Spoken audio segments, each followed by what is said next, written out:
Halo teman-teman, kembali lagi. Kali ini kita akan membahas salah satu buku yang paling penting di dalam buku OSN Ekonomi. Nah, teman-teman sebelumnya, untuk OSN Ekonomi sendiri, bagi saya sendiri itu terdapat 3 buku yang mungkin teman-teman wajib untuk kuasai. Yang pertama, ada buku Macroeconomics yang dibuat oleh Gregory Mankiw, ada buku Microeconomics karya dari Pindyck, dan yang terakhir ada buku Core Econ. Nah, sekarang kita akan membahas mengenai materi OSN yang ada di dalam Macroeconomics Gregory Mankiw terkait dengan GDP, inflasi, dan employment, teman-teman. Pertama kita membahas tentang GDP. GDP ini adalah Gross Domestic Product, dan terdapat 2 cara bagaimana kita mengartikan dari GDP itu sendiri.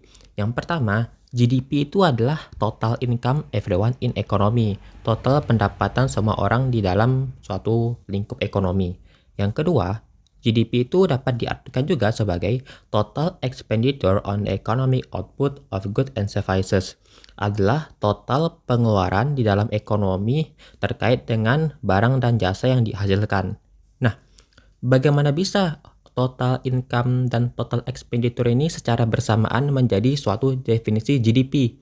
Nah, kita ada studi kasus. Dr. Arni memberikan jasa salon kepada Berta pelanggannya. Berta membayarkan jasa salon sebesar 50.000 kepada Arni. Nah, Berta ini kan mengeluarkan 50.000. Nah, berarti bagi Berta ini adalah expenditure.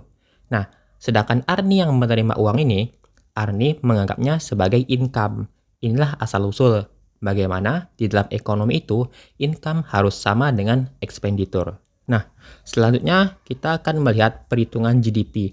Apakah benda-benda ini juga turut diperhitungkan di dalam GDP atau tidak? Yang pertama, used good. Used good ini adalah bahasa Indonesianya itu barang bekas.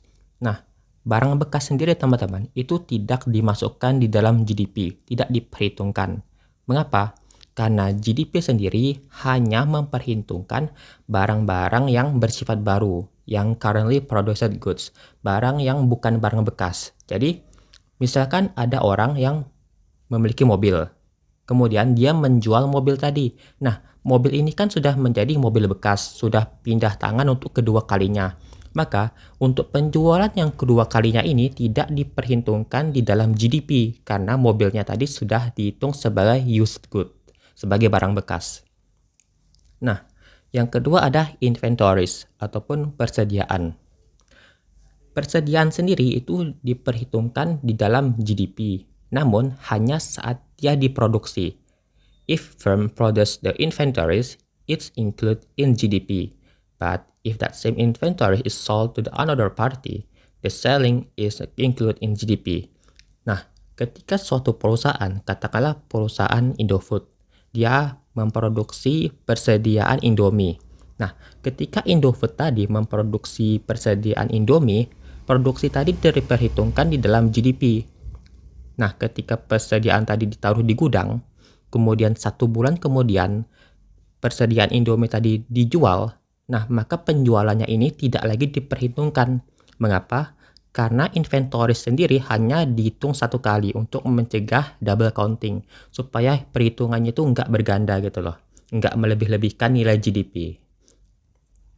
Nah, yang ketiga, intermediate goods atau barang setengah jadi. Contohnya itu seperti barang misalkan kayu gelondongan. Kayu gelondongan itu kan barang mentah. Kita produksi jadi barang setengah jadi, mungkin menjadi potongan kayu. Nah, potongan kayu diproduksi jadi barang jadi menjadi kursi dan meja. Nah, potongan kayu itu tidak dihitung dalam GDP. Mengapa? Karena definisi GDP itu juga memaksudkan bahwa GDP hanya menginclude barang yang bersifat final, barang jadi. Sedangkan barang yang bersifat setengah jadi itu tidak diperhitungkan. Yang keempat ada housing service.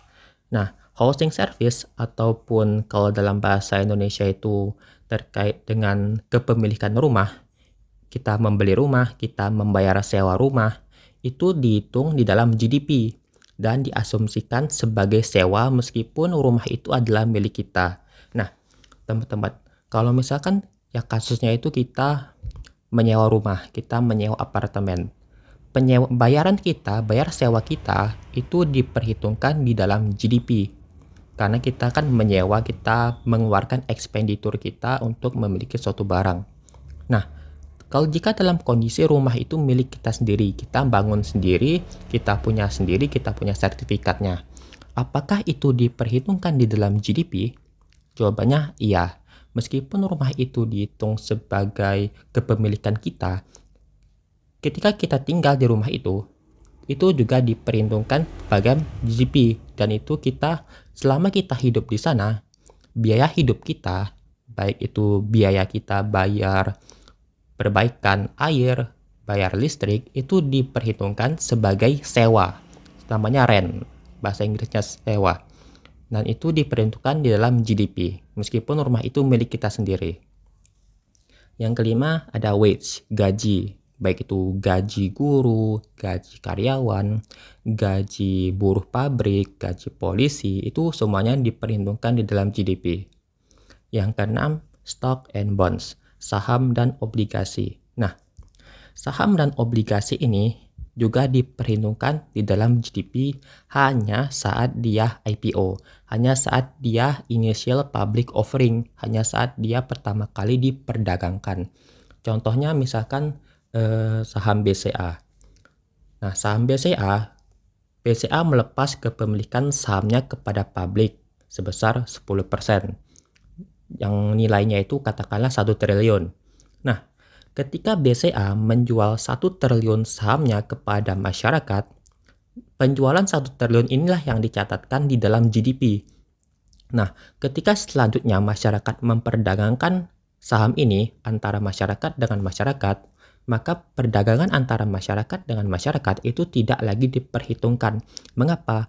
Karena itu dianggap sebagai used good, dianggap sebagai barang bekas, teman-teman. Nah, jadi begitu juga dengan bonds. Bonds itu obligasi, baik itu kayak di Indonesia itu ada namanya, ada SUN, surat utang negara, ada SBN, ada ORI.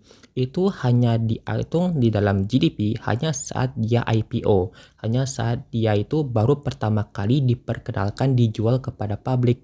Ketika transaksinya itu sudah antara masyarakat dengan masyarakat, maka tidak lagi diperhitungkan sebagai GDP. Yang terakhir ada underground economy. Underground economy ini secara simpel adalah aktivitas ekonomi yang bersifat itu dia tidak terrekord, dia tidak dilaporkan, dia itu tidak dihitung dalam aktivitas ekonomi. Contohnya ada illegal ekonomi, pasar gelap, informal ekonomi, itu tidak dihitung di dalam GDP. Mengapa? Karena emang tidak bisa diperhitungkan. Contohnya ya katakanlah UMKM. Nah, UMKM sendiri itu adalah salah satu contoh underground economy. Katakanlah contohnya toko kelontong.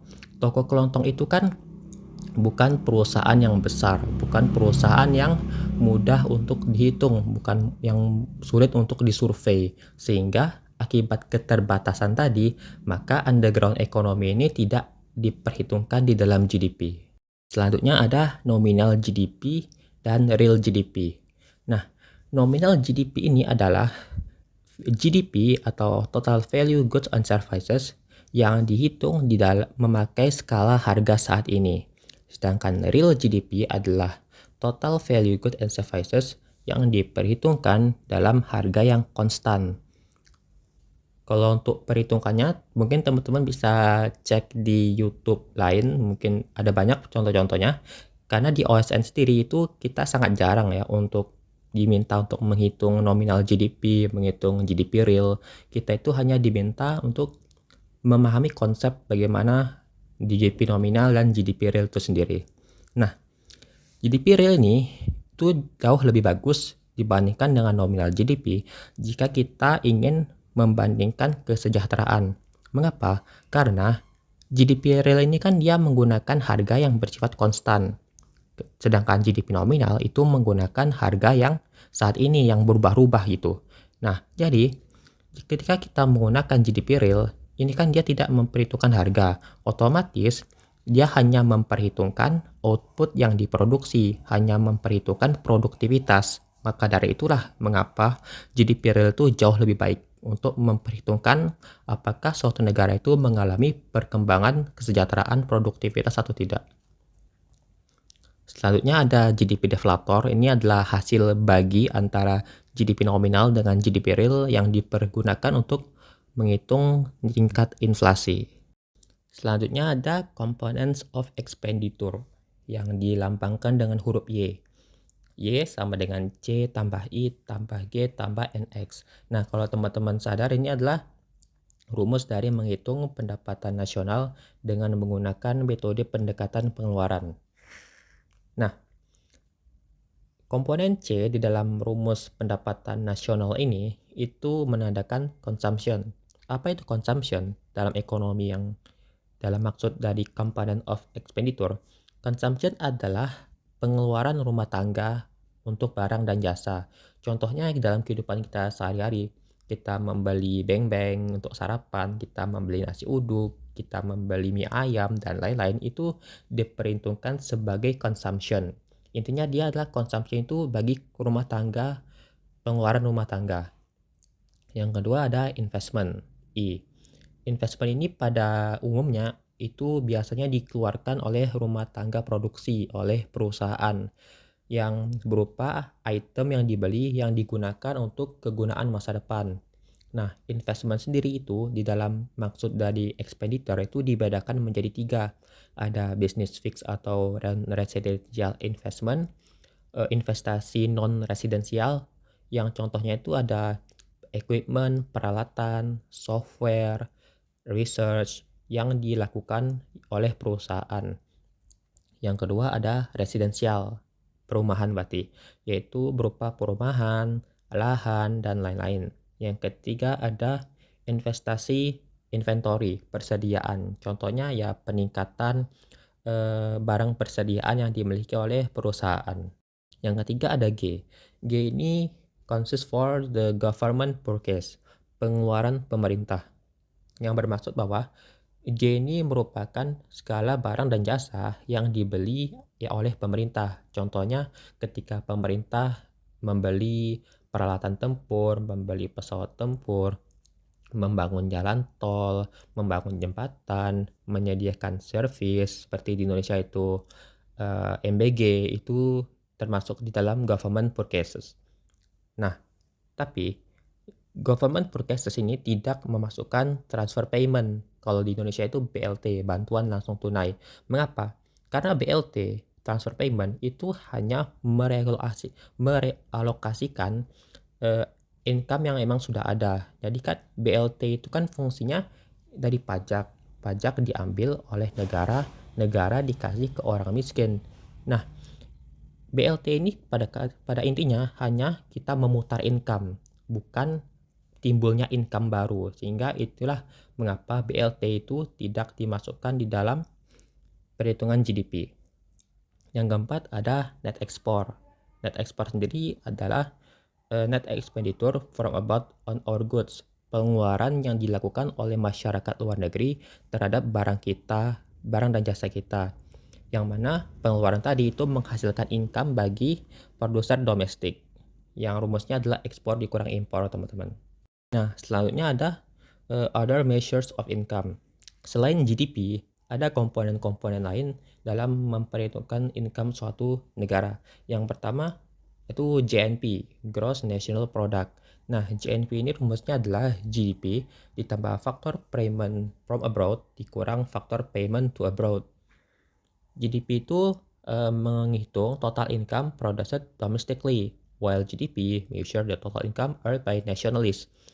Pada intinya, GDP itu dia based on area, berdasarkan area, sedangkan GNP itu berdasarkan kewarganegaraan. Studi kasusnya ada si Mail, warga negara Malaysia, itu memiliki apartemen yang disewakan di Jakarta, Indonesia. Nah, Mail ini dia mendapat income sewa dari apartemen yang dimilikinya. Nah, pendapatan yang diterima Mael tadi itu dihitung di dalam GDP Indonesia, bukan GDP Malaysia. Mengapa? Karena GDP tadi itu kan dia berdasarkan area. Areanya kan Mael ini memiliki apartemen di Indonesia, makanya itu tadi penghasilannya dihitung sebagai GDP Indonesia. Namun, penghasilan Mael tadi tidak dihitung sebagai GNP Indonesia. Mengapa? Karena GNP itu dia berdasarkan nationality, berdasarkan kewarganegaraan. Maka dari itu, penghasilan Mail tadi dihitung sebagai GNP Malaysia.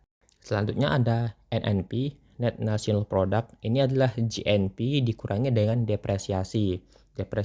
Depresiasi itu adalah penurunan nilai aset, baik itu penurunan nilai bangunan, penurunan nilai peralatan, dan lain-lain. Dan terakhir ada disposable income. Disposable income ini pada simpelnya adalah penghasilan setelah dikurangi semua pajak. Selanjutnya kita membahas mengenai inflasi dan bagaimana cara mengukurnya. Nah, inflasi sendiri itu dihitung umumnya menggunakan CPI, Consumer Price Index. Kalau di Indonesia itu namanya IHK, Indeks Harga Konsumen. Nah, CPI sendiri memiliki definisi adalah Price of Typical Fixed Basket of Goods Bought by Consumer. Adalah harga dari kumpulan basket. Basket itu adalah sekumpulan yang berdasarkan jenis-jenisnya. Contohnya ada basket makanan, basket minuman, basket sembako, basket peralatan bangunan, dan lain-lain yang dibeli oleh konsumer. Nah, CPI atau IHK ini itu sifatnya mengoverstate inflation rate. Dia melebih-lebihkan nilai inflasi. Mengapa? Karena yang pertama, CPI itu dia mengandung substitution bias. Apa itu? Karena CPI itu karena kan dia tadi memakai fixed basket. Dia menggunakan kumpulan barang yang tetap, yang tidak berubah. Nah, asumsi ini membuat konsumer itu seolah-olah tidak memiliki keinginan untuk mensubstitusikan barangnya terhadap barang lain. Karena kan kita sebagai konsumen, jika seandainya ada harga barang naik, otomatis kita berganti membeli barang lain. Nah, CPI tidak memperhitungkan itu, karena CPI berasumsi bahwa kita hanya membeli barang itu saja meskipun harga barang itu naik. Yang kedua adalah introduction of new goods. Nah, teknologi ini kan selalu berkembang. Begitu juga dengan produksi, perusahaan, inovasi yang menyebabkan harga-harga barang itu turun. Nah, sementara itu CPI ini kan dia memegang prinsip fixed basket. Dia tidak merubah basketnya meskipun ada barang baru.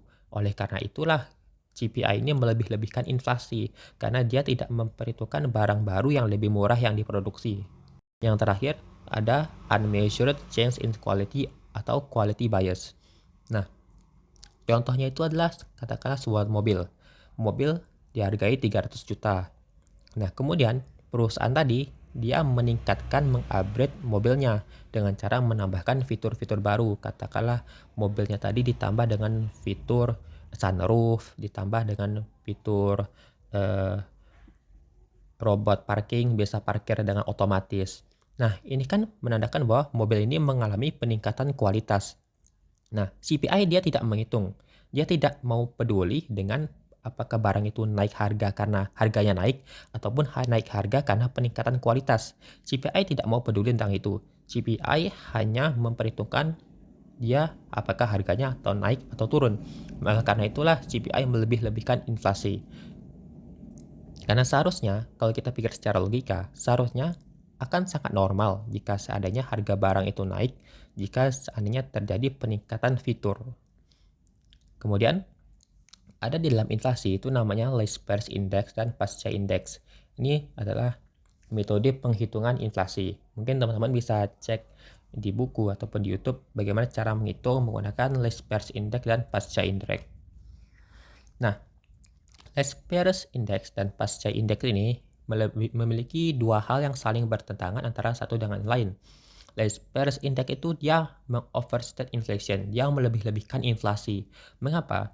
Sebagaimana dengan pengukuran dari CPI, list price index ini dia fixed basket. Dia basketnya itu tetap sehingga dia melebih-lebihkan inflasi. Sedangkan pasca index ini dia menggunakan basket yang berubah-ubah. Karena itu dia melemahkan inflasi. Yang terakhir kita membahas mengenai employment atau ketenaga kerjaan. Nah, ini kita hanya akan membahas mengenai konsep bagaimana cara membreakdown populasi atau jumlah penduduk. Nah, populasi itu dia di breakdown dalam konteks employment itu dibagi menjadi dua. Ada working age dan non-working age. populasi yang sudah masuk usia kerja ataupun populasi yang belum masuk usia kerja. Umumnya itu, usia kerja itu berada di antara rentang umur 15 tahun sampai dengan umur 64 tahun, teman-teman.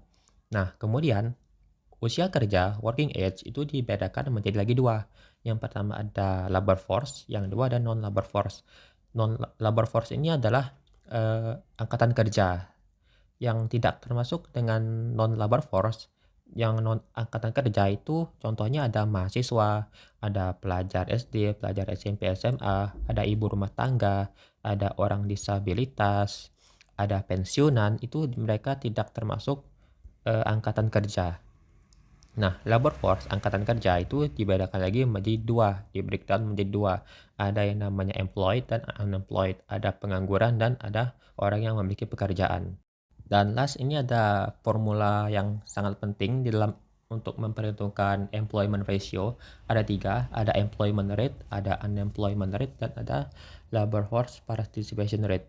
Nah, di sini teman harus sangat-sangat hati-hati karena employment rate dan unemployment rate ini meskipun mirip tapi berbeda, sangat berbeda. Karena employment rate itu dia rumusnya adalah employed, jumlah orang yang bekerja dibagi dengan jumlah penduduk usia kerja.